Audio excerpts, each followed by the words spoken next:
Hey everyone, welcome back to Corporate Decoder, the place where we decode the secrets hidden in plain sight within corporate filings. Today we're diving into UnitedHealth Group's latest report where they've been shuffling their board and creating some new committees to keep things in check. So UnitedHealth Group is making some management moves. They've announced some updates to their board of directors. First off, we have F. William McNabb, who has been appointed as the new lead independent director. He's been on the board since 2018 and has a strong background in finance and capital markets. Previously, he was the chairman and chief executive officer of the Vanguard Group, which is a pretty big deal in the investment world. He's taking over from Michelle Hooper, who will continue to serve as a director. Now, the big news is the creation of a brand new committee called the Public Responsibility Committee. Think of this as a special team that will keep a close eye on all the financial, regulatory, and reputational risks that could impact the company's operations and its overall mission. This committee's main job will be to oversee things like underwriting and forecasting, which means making sure their estimates and predictions are sound. They'll also be looking after regulatory relationships, keeping the company in good standing with government bodies, and dealing with any reputational matters, anything that might affect how the public sees the company. Mergers and acquisitions also fall under their watch. Michelle Hooper will be the chair of this new committee, with Charles Baker, Timothy Flynn, and Paul Garcia serving as members.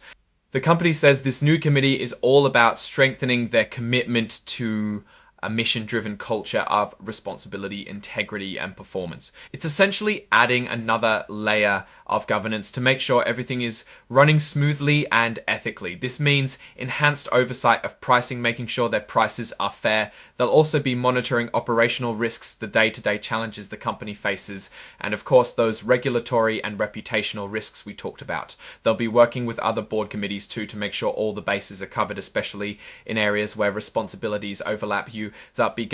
I'd be working with other board committees too to make sure all the bases are covered, especially in areas where responsibilities overlap. Beyond the new committee, UnitedHealth Group has also refreshed the leadership and members of its other existing board committees.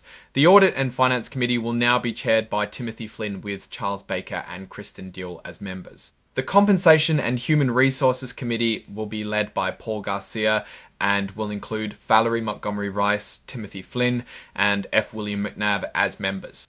The Governance Committee will have Charles Baker as its chair, with Timothy Flynn and Michelle Hooper as members. And finally, the Health and Clinical Practice Policies Committee will be chaired by Valerie Montgomery Rice and will have John Noseworthy and Michelle Hooper as members.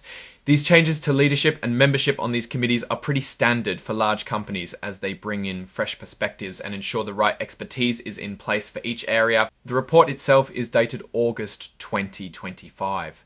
This is a current report filed on Form 8K, which means it's for reporting significant events that happen between the regular quarterly or annual filings. UnitedHealth Group's common stock trades under the ticker symbol UNH on the New York Stock Exchange. They are incorporated in Delaware, and their IRS employer identification number is 4113290939. Now, looking at the bigger picture, UnitedHealth Group is a giant in the healthcare industry, providing a wide range of health insurance and services. They are a dominant player. And these internal committee and leadership adjustments often signal a company that's proactive about governance and risk management. While this filing doesn't contain specific financial numbers like revenue or profit, it does highlight a strategic move to enhance oversight. The creation of the Public Responsibility Committee suggests a heightened focus on areas that can significantly impact the company's long-term health and its standing with the public and regulators. In my opinion, these moves by UnitedHealth Group show a company that's aware of the complex landscape it operates in. Building out these oversight committees with experienced individuals demonstrates a commitment to good corporate citizenship and a desire to mitigate risks proactively. While we don't have the financial figures in this particular report, we can infer that the company is likely focused on strengthening its internal controls and ensuring a robust approach to managing its vast operations and public image. The key takeaway here is the emphasis on responsibility and oversight in an industry that is heavily regulated and constantly under public scrutiny. Alright, that's our breakdown of UnitedHealth Group's latest filing. What's your take on these board and committee changes and what they signal for the company's future? Drop your thoughts in the comments. If this analysis was valuable, hitting that like button really helps, and subscribe for more deep dives. Don't forget to check out the Discord in the description. Thanks for watching. See you next time.